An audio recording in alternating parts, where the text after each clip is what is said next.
Bismillahirrahmanirrahim. Assalamualaikum warahmatullahi wabarakatuh. Perkenalkan, nama saya Muhammad Dwi Aprinandi dengan nomor NIM 90300 118 116. Pada kesempatan ini saya akan mempresentasikan atau menyelesaikan tugas mid semester dari Ekonomi Demografi dengan dosen pembimbing Bapak Abdul Rahman SPD MSc dengan jumlah soal sebanyak 6 nomor.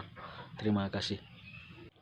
Baik, selanjutnya kita melangkah ke pertanyaan pertama, yaitu ada 4 tahap proses transisi penduduk, yang dimana di sini soal yang pertama kita diarahkan untuk menguraikan 4 tahapan yang dimaksud. Nah, yang pertama, model transisi demografi adalah sebuah model yang digunakan untuk mendeskripsikan perubahan dalam statistik kependudukan seperti angka kelahiran, angka kematian, dan pertumbuhan penduduk. Seiring dengan berjalannya waktu, berikut keempat tahapan transisi demografi tersebut.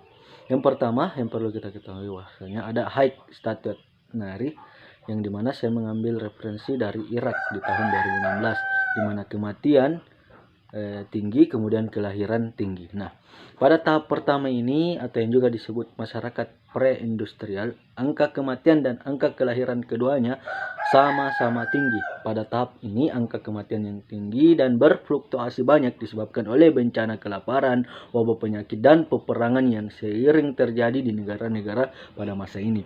Angka kematian bayi tinggi dan angka harapan hidup rendah akibat kurangnya teknologi dan tenaga kerja dalam fasilitas kesehatan. Nah, itu yang pertama, tahap yang pertama. Kemudian yang kedua adalah early industrial. Nah, early industrial ini di mana kematian menurun, kelahiran tinggi. Nah, pada tahap kedua ini, masyarakat early industrial, angka kematian pada masyarakat menurun secara signifikan, sedangkan angka kelahiran masih tetap tinggi. Laju perubahan alami meningkat hingga puncaknya pada akhir tahap ini kematian bayi turun dan harapan hidup meningkat. Nah, selanjutnya late expanding. Nah, di mana kematian menurun, kelahiran menurun. Pada tahap ketiga ini, angka kelahiran mulai menurun menyusul angka kematian. Hal ini disebabkan oleh perubahan nilai-nilai yang ada di masyarakat, di mana orang-orang memilih untuk memiliki lebih sedikit anak karena keluarga besar tidak lagi menjadi aset ekonomi ketika sebuah keluarga pindah dari desa ke kota. Nah, selanjutnya low stationary. Nah, low stationary ini di mana kematian menurun, kelahiran menurun. Nah, pada tahap keempat ini di mana angka kelahiran dan kematian sama-sama rendah, di mana fluktuasi yang terjadi rendah dan pertumbuhan populasi lambat. Nah, di mana angka kematian sedikit meningkat seiring dengan peningkatan usia rata-rata penduduk. Namun, harapan hidup masih meningkat karena kematian berdasarkan usia terus menurun. Kebanyakan negara-negara Eropa saat ini berada pada tahapan transisi demografi keempat. Seperti itu untuk nomor 1. Terima kasih. Baik, selanjutnya saya melangkah ke pertanyaan kedua. Jelaskan beberapa indikator yang dapat digunakan dalam menganalisis kependudukan serta kemukakan 3 model piramida penduduk. Nah, baik. Yang pertama, piramida penduduk muda ekspansif. Nah, baik. Mengenai bentuk piramida penduduk muda ekspansif bisa diperhatikan pada gambar yang saya perlihatkan atau pada slide saya. Nah, piramida penduduk muda berbentuk kerucut ini alas yang lebar dan puncak meruncing. Nah, piramida penduduk ini menggambarkan pertumbuhan penduduk yang pesat. Selain itu, pada piramida ini penduduk usia muda merupakan jumlah yang dominan. Contoh, negara dengan piramida penduduk muda adalah Indonesia dan Cina, di mana negara tersebut memiliki penduduk muda yang mendominasi. Nah, mengenai ciri-ciri negara yang termasuk dalam piramida penduduk muda ini, yang pertama adalah tentunya sebagian besar penduduk berada dalam kelompok umur muda. Kemudian yang kedua, selain itu tingkat kelahiran kematian masih cukup tinggi. Kemudian dibarengi dengan pertumbuhan penduduknya yang tinggi. Nah, itu yang pertama terkait piramida penduduk. Yang kedua, piramida penduduk dewasa. Nah, di piramida ini menggambarkan negara atau daerah dengan pertumbuhan penduduk yang stabil, di mana dalam piramida penduduk dewasa ini angka kelahiran, natalitas, dan angka kematian mortalitas cenderung seimbang. Nah, oleh karena itu, jenis piramida penduduk dewasa sering ditemukan di negara maju seperti Amerika Serikat dan Inggris, di mana ciri-ciri negara yang termasuk dalam piramida penduduk dewasa adalah sebagai berikut. Di antaranya, jumlah penduduk dalam keadaan stasioner di mana adalah tetap, arti lain dari stasioner adalah tidak berubah. Kemudian yang kedua, jumlah kelahiran dan kematian seimbang. Kemudian jumlah penduduk relatif tetap, kemudian pertumbuhan penduduk rendah, kemudian penduduk muda hampir sebanding dengan penduduk tua. Nah, selanjutnya setelah piramida penduduk dewasa kita melanjutkan ke piramida penduduk tua atau konstruktif. Nah, di piramida penduduk tua ini menggambarkan kondisi daerah di mana angka pertumbuhan penduduknya cenderung mengalami penurunan, di mana gambar piramida bentuknya seperti batu nisan dan terdapat di negara Jerman, Belgia, dan Swedia. Adapun ciri-ciri negara termasuk dalam piramida penduduk tua, yaitu jumlah penduduk terus berkurang, angka kelahiran lebih kecil dari angka kematian. Kemudian sebagian besar penduduk berada pada kelompok usia tua. Kemudian pertumbuhan penduduk sangat rendah, bahkan tidak ada sama sekali. Nah, itulah pertanyaan soal nomor 2. Baik, terima kasih.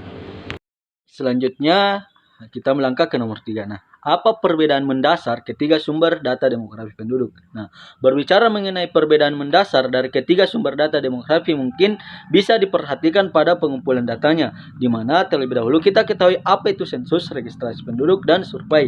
Nah, sensus penduduk adalah keseluruhan proses pengumpulan, pengolahan, penyusunan, dan penyajian data demografi, ekonomi, dan sosial yang menyangkut semua penduduk atau orang pada waktu tertentu di suatu wilayah atau secara umumnya negara. Nah, kemudian pengumpulan data sensus ini dilakukan 10 tahun sekali melalui 2 tahap. Kemudian pencacahan lengkap, kemudian sampel. Nah, registrasi penduduk. Nah, registrasi penduduk meliputi kegiatan pencatatan dan pelaporan data kependudukan yang terdiri kelahiran, perkawinan, perpindahan, dan kematian. Nah, pengumpulan data registrasi penduduk meliputi perkawinan dan perceraian, statistik vital, kelahiran, dan migrasi. Selanjutnya survei.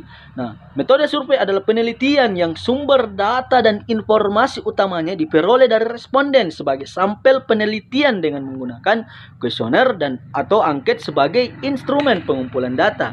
Nah, pada umumnya sampel yang digunakan sebagai unit analisis adalah individu. Namun demikian, unit lain seperti rumah tangga, kelompok, perusahaan, sampai negara bisa digunakan sebagai unit analisis. Salah satu yang perlu diingat dalam penelitian survei adalah penggunaan sampel sebagai sumber data primer. Nah, pengumpulan data survei yang pertama dideskripsikan sebagai penelitian ilmiah yang datanya dikumpulkan dari sampel yang telah dipilih dari keseluruhan populasi. Nah, pengumpulan yang kedua adalah pengumpulan data pada survei dilakukan dalam jangka waktu yang tidak terlalu lama, yaitu 4-5 tahun. Oleh sebab itu, survei dipandang lebih menguntungkan sebab dapat memperoleh data pertumbuhan penduduk dalam jangka waktu yang tidak terlalu lama. Nah, itulah beberapa pandangan atau beberapa perbedaan sensus, registrasi penduduk, dan survei yang saya pahami. Terima kasih. Oke, baik. Selanjutnya, kita melangkah ke nomor 4. Teori fertilitas dapat ditinjau pendekatan sosial dan ekonomi. Kemukakan 2 pendekatan tersebut. Nah, dalam pendekatan ekonomi, permintaan terhadap anak merupakan penurunan dari teori terhadap permintaan barang dan jasa dengan menggunakan pendekatan fungsi utilitas maksimum. Nah, konsep permintaan anak dapat diartikan sebagai jumlah anak yang diinginkan dalam rumah tangga. Hal tersebut terkait dengan ukuran keluarga optimal yang diinginkan, termasuk di dalamnya bagaimana sikap orang tua dalam memandang nilai dan kepemilikan anak. Permintaan anak dalam rumah tangga dipengaruhi oleh beberapa faktor, diantaranya faktor sosial dan ekonomi. Nah, dalam pandangan Sofyadi dan Helmi di tahun 2013 menyatakan setidaknya ada 6 alasan mengapa orang menginginkan anak, yaitu dari sisi ekonomi, anak dipandang sebagai tenaga kerja, penyumbang pendapatan bagi keluarga. Dari sisi kepentingan hari tua, kemudian anak dipandang dapat memberikan jaminan keamanan dan perlindungan di hari tua. Dari sisi psikologis, anak sebagai mitra jiwa dan kasih sayang. Dari sisi keluarga, anak dipandang sebagai kelanjutan keturunan dan pembawa nama keluarga. Dari sisi sosial dan keagamaan, anak sebagai pemenuhan kewajiban sosial dan keagamaan. Dari sisi perkembangan kehidupan modern, anak sebagai modal sosial untuk memperluas jaringan dan memenuhi kebutuhan-kebutuhan mereka. Itulah teori fertilitas dapat ditinjau dari pendekatan sosial dan ekonomi, yang dimana terdapat dua pendekatan tersebut yang saya kemukakan tadi atau sebelumnya. Terima kasih. Baik, selanjutnya di nomor 5, di mana terdapat data tabel fertilitas daerah Sukamaju, di mana kita diarahkan untuk mencari GFR dan ASFR dari tabel data fertilitas daerah Sukamaju ini. Nah, diketahui GFR atau angka fertilitas umum, di mana GFR sama dengan L per W, di mana W merupakan usia dari data tersebut, terdapat dalam data tersebut, di mana 15 sampai 49. Kemudian dikalikan 1000, kemudian GFR-nya di mana dari hasil yang di atas 59 per 1800 dikalikan 1000. Nah, dikalikan 1000 dengan menghasilkan 32. Kemudian hasil yang didapatkan di atas menunjukkan bahwa 1800 wanita berumur 15 sampai 49 terdapat kelahiran sebanyak 32 bayi, di mana ASFRX sama dengan BX per PFX dikalikan K. Seperti itu terkait nomor 5 yang saya pahami. Kita melangkah ke soal yang terakhir, di soal nomor 6, di mana di dalam soal ini, di dalam analisis mortalitas dikenal istilah standarisasi. Jelaskan yang dimaksud dan berikan macam-macam standarisasi yang terdapat di dalam bagiannya. Nah, menurut Bapak Nur Rahman 2002, beliau mengatakan bahwasanya standarisasi adalah sebuah metode untuk menggabungkan angka rata-rata kategori spesifik ke dalam nilai kesimpulan dengan mengambil rata-rata yang telah ditakar. Nah, standarisasi dilakukan untuk menyingkirkan dan mengendalikan pengaruh-pengaruh berbagai variabel pada pengukuran angka kematian. Nah, variabelnya itu seperti umur atau komposisi tempat tinggal, pekerjaan, dan jenis kelamin. Nah, jenis standarisasi itu terbagi menjadi dua macam. Nah, ada standarisasi langsung yang dimana memberikan hasil yang lebih akurat ketika jumlah angka harus kecil pada setiap kelompok umur atau jenis kelamin pada populasi studi. Nah, metode langsung bisa digunakan untuk menghitung angka rata-rata yang terstandarisasi, seperti rata-rata tekanan darah yang disesuaikan dengan umur dan jenis kelamin pada kelompok pekerjaan yang berbeda-beda. Nah, pada standarisasi langsung juga angka rata-rata spesifik umur atau jenis kelamin per kelompok di populasi di dalam studi diaplikasikan ke populasi standar.